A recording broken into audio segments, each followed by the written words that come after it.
Thank you for joining us today. We have with us Dr. Patrick Quaid, who's an optometrist at the View Cubed Therapy Clinics in Guelph in North York, Ontario.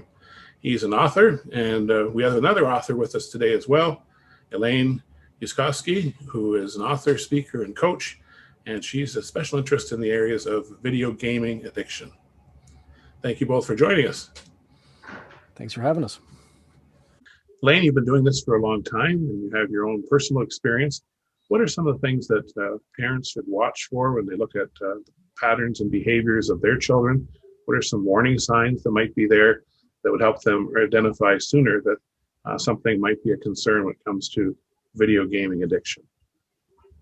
I mean, I guess one of the most obvious ones is that the child just can't put the video gaming down no matter how many times you ask them to. But more importantly, what's their reaction to that when you do ask them to? Are they having complete meltdowns? Is it something so distressing they can't manage their emotions when they're asked to stop gaming? Are they struggling with school? Has school grades changed, or were they always struggling with school? In my son's case, sleep patterns have changed because kids are staying up too late at night gaming till all hours of the morning, and then it's difficult getting them up in the morning. A lot of kids, they stop coming out of their rooms. They stop eating meals with the family at the table. They're eating meals at their gaming consoles instead, or they're not eating. They're starting to ask for caffeinated sugary drinks so they can stay awake a little bit longer. They've stopped engaging in sports or activities that they used to enjoy. They've stopped engaging with family and stopped wanting to go to family events. Those are probably some of the larger aspects of warning signs in terms of gaming. What kinds of things do you see as early warning signs when it comes to learning and visual skills for children from your patient experience, Patrick?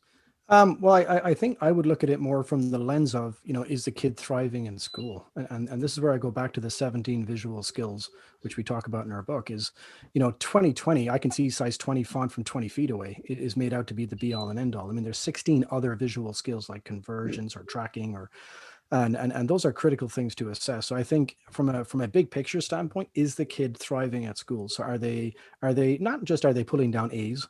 Are they enjoying being at school? Do you see them reading when you're not prompting them to? Do they pick up a book by themselves? And I think it's because when the kid's not succeeding at school, typically what you then see is that behavior where they're trying to find something as a way of getting away from that to find a community that they fit in with. And I think that's what I tend to see. And the other thing I hear a lot from parents is almost like an ADHD type behavior from the child, where they have a really hard time hunkering in on books and studying in school. Now, obviously the opposite may happen with gaming, where the kid is like literally stuck to a computer screen for 8 hours and they forget to eat. But, from a schooling perspective, it's really important to realize that the DSM-5 criteria, so the symptoms that have to be there to diagnose ADHD, which have to be there in multiple scenarios. So if a kid's really able to concentrate on a computer game for hours, but then struggles with reading and print, that's not necessarily ADHD because it's not there in all arenas. But you have to keep in mind that approximately 60% of the symptoms of ADHD are exactly the same as the symptoms of eye teaming and eye focusing disorder. So, and in fact, the DSM-5 says, you can, what's the wording? It says, in the absence of other neurosensory disorders, the following symptoms apply for ADHD. So in other words, you cannot diagnose ADHD if there's another neurosensory problem going on. And if vision occupies 40 to 50% of the human brain, well, if I have an eye teaming issue, I'm pretty sure that qualifies as a neurosensory disorder. So their own manual says you got to check for this type of stuff first. And so what I tend to watch for is quite simply, is the child succeeding at school? And do they seem like they're thriving and not just surviving in the classroom? Yeah, and Jake, I had him tested when he was young and no learning disabilities showed up. And when he was in a severe gaming addiction, I took him to the doctors and he was diagnosed with severe anxiety, depression, and ADHD, which boggled my mind because that had never shown up. Why is it now showing up at 19? And 2.5 years later, after, detox and relapse continued repetitively, and he finally committed to stopping gaming, within months, the ADD symptoms were disappearing.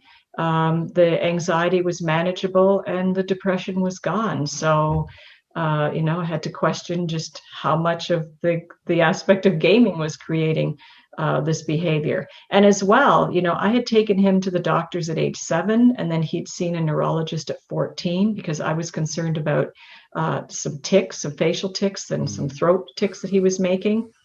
And he also was diagnosed with mild Tourette's. And, down the road, when he committed to no longer gaming anymore, the tics disappeared. And so had the doctors asked me during those assessments, how much time is he spending on gaming or on a screen? We might have recognized that the tics were as a result of that. And same with the ADHD. We clearly see now that was part of the gaming problem. Yeah, and I think what's interesting is when you look from an ADHD perspective, it's, there's no blood test, there's no MRI, there's no objective testing for it. It's purely a behavioral based diagnosis. And I think while that's okay, there's the caveat of, well, okay, we got to be careful that other things can cause those types of behaviors. So we mistakenly label that child. And when you think about gaming as well, not only is it an escapist behavior, I'm trying to play gaming because this is where I fit in. There's also the notion of when I'm looking centrally, I'm actually ignoring peripheral vision.